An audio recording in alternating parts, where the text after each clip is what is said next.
The response to the violent protest in reaction to Breitbart columnist Milo Yiannopoulos' planned speech at UC Berkeley a few days ago has prompted me to remind people of a very important thing. Fascism and anti-fascism are not the same thing. Those people were not Berkeley students. Those were outsiders, agitators. I've never seen them before. There's rumors that they actually were right-wingers. They were part of a kind of a group that were organized and ready to create the kind of tumult and danger you saw that forced the police to cancel the event. So if you're an outsider, an agitator, and you've never been seen before by Robert Reich, you are by definition a right-winger. Or there's a chance that you're a right-winger. If you're an outside agitator, it's likely in his mind that you're a right-winger. So Donald Trump, when he says Berkeley, doesn't respect free speech rights, that's a complete distortion of the truth. I mean, Berkeley opened its biggest auditorium to this right-wing Breitbart News character, this hateful, odious person, but said free speech is the most important thing we stand for. And these outsiders who caused the police to finally come in and have to cancel it. Do you think that? So a speech by a far-right winger gets canceled by agitators who wanted it canceled. And Robert Reich's first assumption is that there's a decent chance that they agree with the speech they canceled. Weird. This was a strategy by Yiannopoulos or right-wingers. They put this on so they could, in an effort to show that, there's no free speech on a college campus like UC Berkeley? I wouldn't bet against it. Is it really that hard to believe that left-wingers want to stop the spread of fascism in as many ways as they possibly can? Is it really that hard to believe? Here's the Young Turks defending fascists' rights to free assembly. We know that there was a peaceful protest there, and these masked agitators came in that were not part of the protest that was there for hours. What were they trying to agitate? That kind of matters here. You think Berkeley students put on masks and planned this out and came in? Now, nobody knows who those mass agitators are. The authorities don't know, the cops don't know. So if you're saying they're Berkeley students, you don't know that at all, and everyone in the media that said that should immediately retract it. As if whether these protesters were or were not Berkeley students really matters here. Okay? So I have a decent guess at who they are, but we don't know either. Yeah, so let me give you more information on the more speculative reports regarding who these individuals are, okay? So there are people on the left who have a militant style of protesting people. And so if it's proven that these individuals are part of these groups, then, by the way, I don't care what the political ideology is of these people. Violence is unacceptable under any and all circumstances. If it's people on the left, unacceptable. People on the right, unacceptable. Okay? Using the same logic, slavery is wrong, but violently rebelling against slave owners is just as wrong. Violence on the left, unacceptable. Violence on the right, unacceptable. So, private property is what the state deems a legitimate form of violence, because it mandates that people must sell themselves for their own labor power. That's not considered violence because that's codified into law.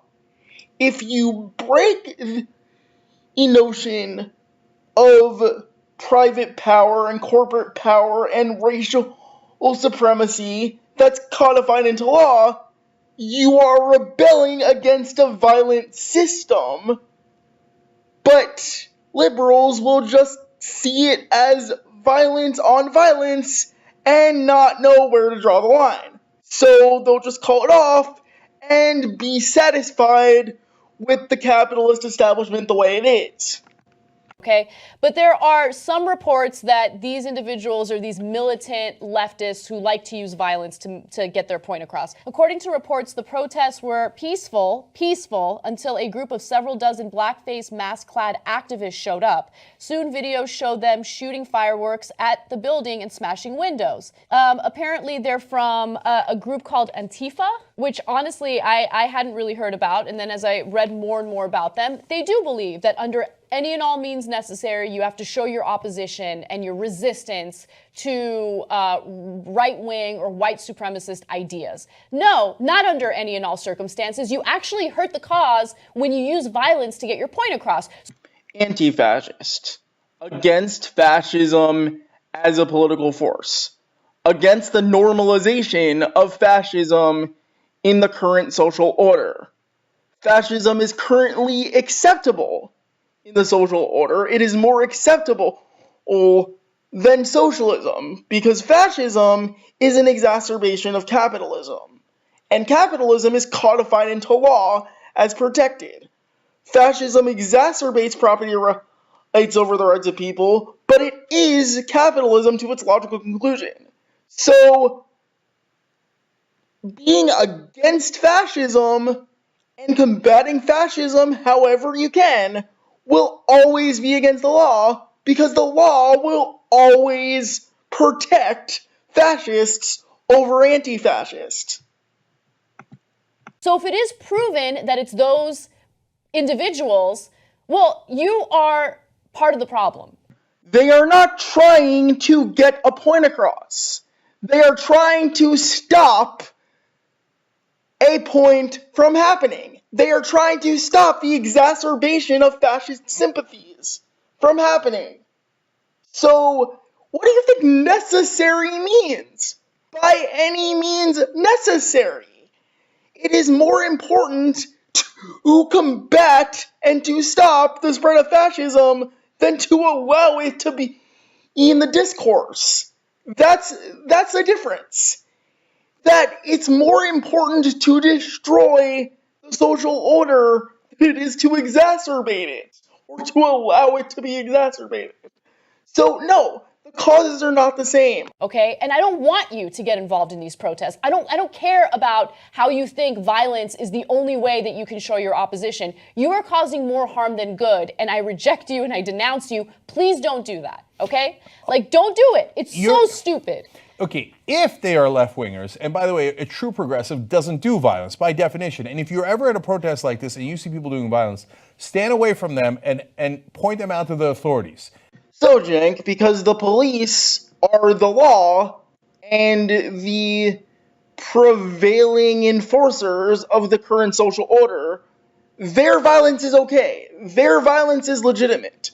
They can commit violence because defending against property damage is justified, even with physical force against a person who is against that. See, this is why the law will always protect capitalists.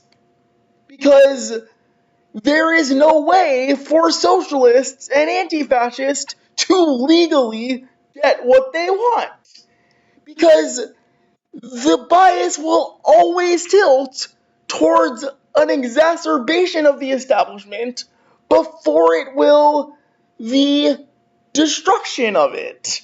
So, if it came down to a war against fascists and anti-fascists, and one wanted to destroy the status quo, and another one wanted to stop someone from destroying the status quo, mainly transferring the means of production from the owner class to the working class by seizing the means of production on their own, and the only way for someone to seize the means of production was to take it against law, because seizing the means of production violates private property rights. who would the Young Turks defend? Would they defend the fascists, or would they defend the anti-fascists? By not defending anyone, they let the fascists win. So, if they would either defend the fascists' rights to free assembly and actively defend the fascists against militant anti-fascists, or there would not be a battle because no battle would be held, because as peaceful order is more important than chaotic justice, then there's no battle to be held, and the fascists can seize political power as much as they want, and everyone will be complacent because combating it violently is wrong, even if how they combat it would be just to destroy property, because that is against peaceful demonstrations. And the order now is a capitalist order. So no matter how violent the capitalist social order is, they will favor it, because they will not favor the anti-fascists. If the only way for fascism to be defeated is to be determined to be a violent revolution, to be a violent resistance, to be a violent seizure of the means of production, as capitalists define violence, then they will not support it. They will not support a seizure of power from one class to another, because it will be arrived at too chaotically for their tastes. So in essence, a fascist and an anti-fascist fight, and the tie goes to the fascists. Liberals do not take a side in the fight. And if they don't take a side in the fight, then the anti-fascists will be outnumbered, and then win. So they will be passively accepting fascism before they aggressively accept socialism. That's the problem. Once you legitimize that standard of I get to hit people who have a loathsome ideology, well then not everybody shares the same values that we do. So to some people, I am that guy who has that toxic ideology. So then it's a free-for-all, and it's the slipperiest slippery slope of all time. Yeah. And I don't believe in using illiberal tactics in the service of liberalism. Well, that's good, Kyle, because these people are using radical tactics in the service of radicalism. This is describing Richard Spencer, the white nationalist who got punched in the face by an anti-fascist. So, again, Kyle from Secular Talk seems to think that the militant left and liberals share the same goal with different tactics. No. Socialists and leftists and anti-fascists have a different end goal from you. And the only way to arrive at that end goal will be to break the social order. So I don't think there's a way to perfectly and orderly get what socialists want, because what socialists want is seizure of political power from the owner class to themselves. But the owner class have political power, and they have political power protected by law. So you cannot lawfully seize power when the concentration of power is protected by law. Because I think that's a contradiction. You know, I mean, I get at the West all the time for doing that. Like, this is this is apparently what the rationalization was for Bush when he keeps people at Guantanamo Bay and tortured them and stuff. His argument was, look, you don't get it. They're so bad. These people are so bad that we have to act. We have to take away due process, take away habeas corpus, take away human rights, and hold them, indefinitely because they're so bad, and torture them because they're so bad. But at what point do you become the monster you're trying to avoid? There's one crucial difference, Kyle. anti-fascists don't have state power right now. They oppose it, and they oppose the mechanisms through which people achieve it. So that is how you avoid becoming the monster you're seeking to destroy, by not using their same apparatus of social hierarchy. If you oppose the social order, then you oppose it.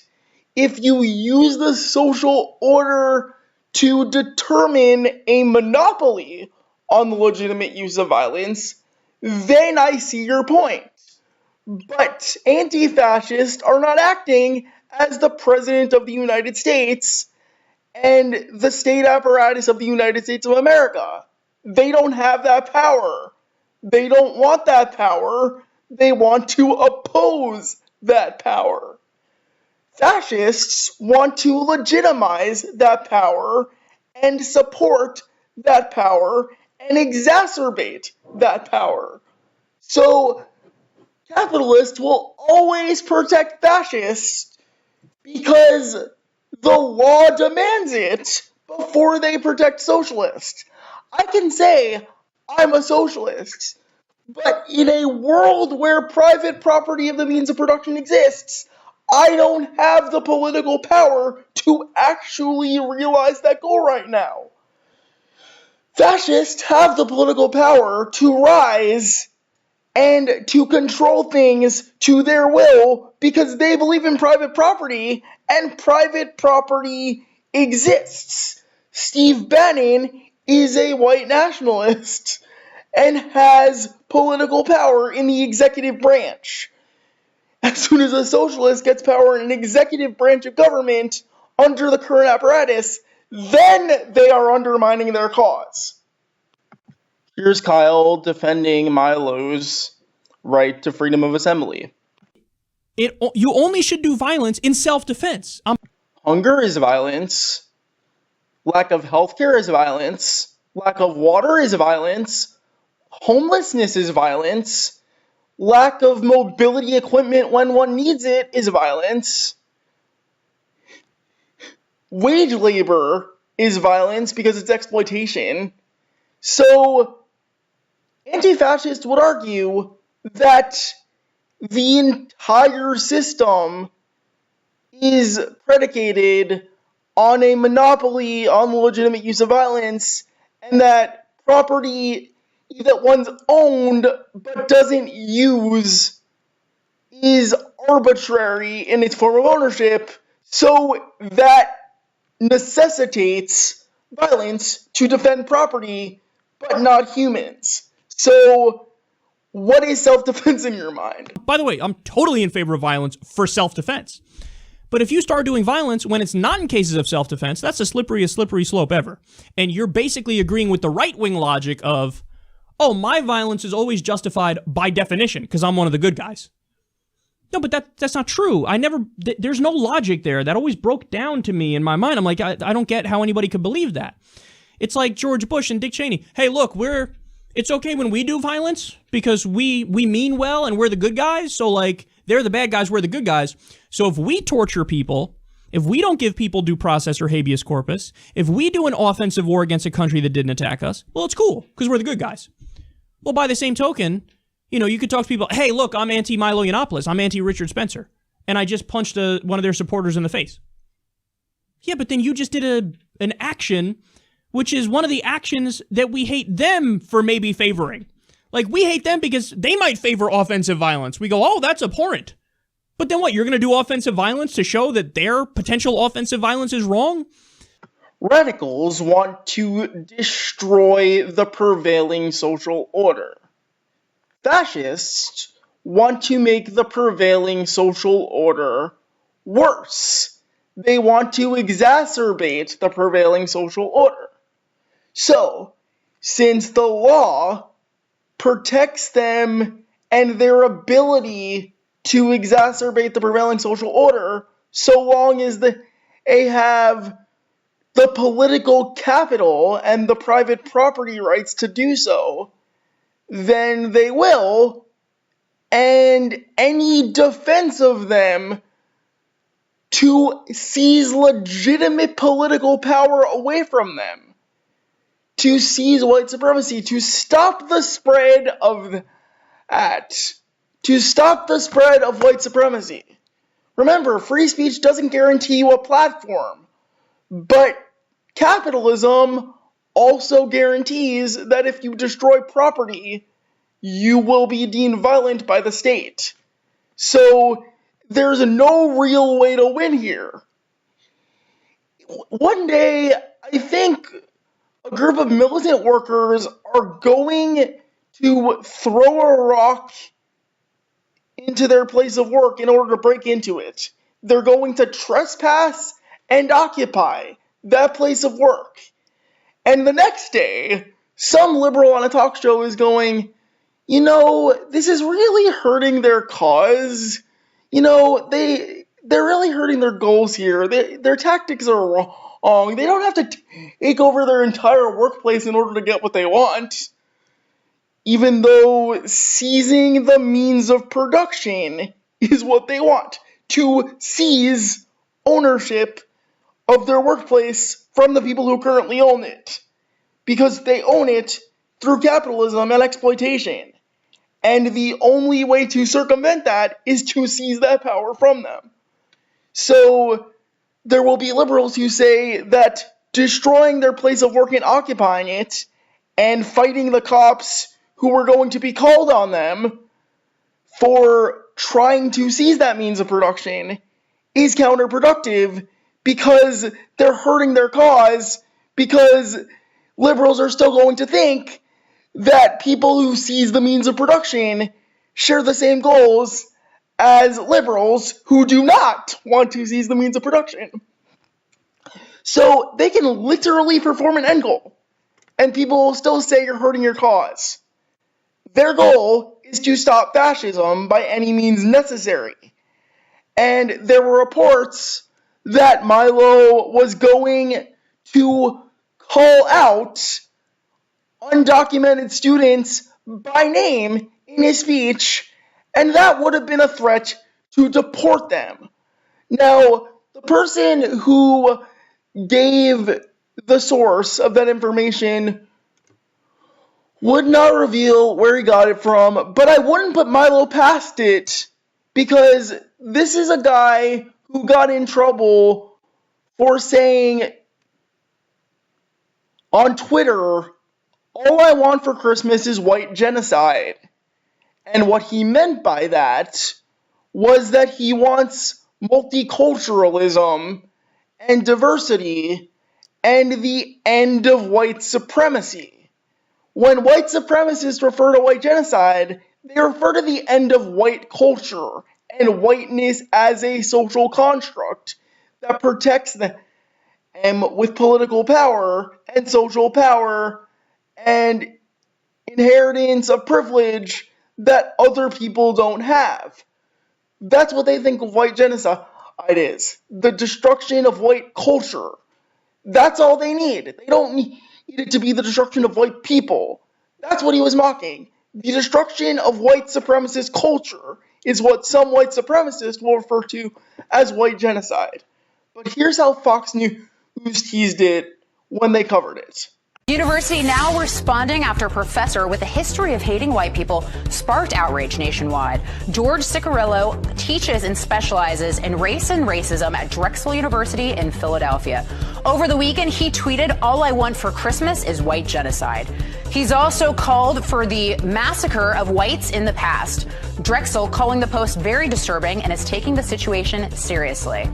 He was later harassed by a lot of supporters of the so-called alt-right, and he was the person who leaked that Milo was planning to expose the undocumented status of students at UC Berkeley.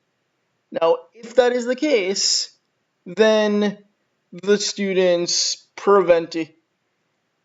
then the protesters who actually got the speech canceled prevented that from happening.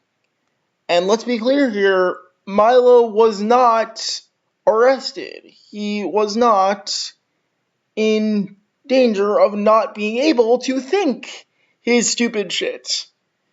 But all it would serve is exacerbating the social order, rubbing it in people's faces. If a slave owner wanted to talk about how great slavery was, and slavery was the current social system, then it doesn't need to be said. And the people who try and combat it, because they don't have the same political power as the people who had slavery and are defending slavery because the law protects that in this scenario, it is not equivalent. It is not equivalent to defend against the ownership of people and oppose the ownership of people. One is necessarily violent, the other one defends a necessarily violent institution and opposes it using escalating tactics.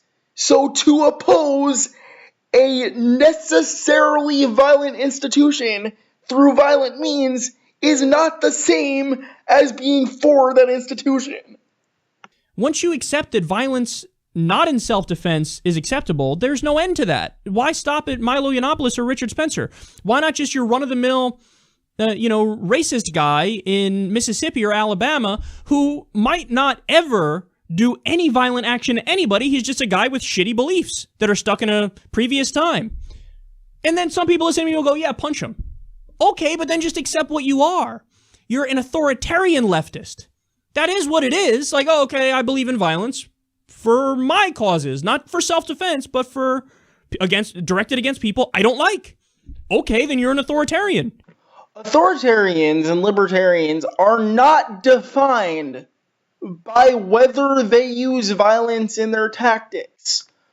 Authoritarians want to take state power for political means, and libertarians want to oppose state power for political means.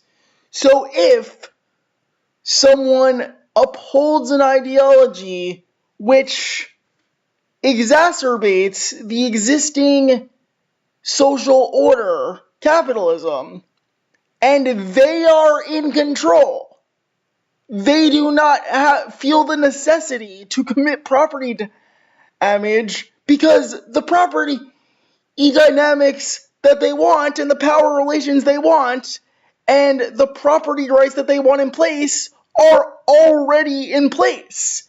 The rights for the people defending capitalism and for the people who are the capitalists already happened. It was the seizure of land and private property and eminent domain. Those were the rights for the capitalist. And now that is codified into law. Eminent domain is codified into law. And that was the thing that mandated private property rights for capitalists. So taking back that property, seizing it for the people who are actually using it, and making sure those people aren't exploited anymore. Violence against people who are the ones who are responsible for upholding those property relations, that's not authoritarianism, because that is opposing state forces. If a group sees it that the only way they can oppose the property relations is by themselves seizing state power, that would make them authoritarian. And authoritarians who want to seize state power are not denying this. But people who oppose state power are libertarians. And libertarian socialists are a thing, and just because someone is militant in their tactics does not make them authoritarian. If they oppose state power, they are not authoritarian. So, Kyle is perfectly content with the property relations as they are. And that is the problem. He's demonstrating that if it came to the it's of fascists to exacerbate their political power through the current mechanisms like Steve Bannon is able to do in his role in Donald Trump's administration. He is codified by law to be allowed to do it under capitalist relations. He's demonstrating that if you have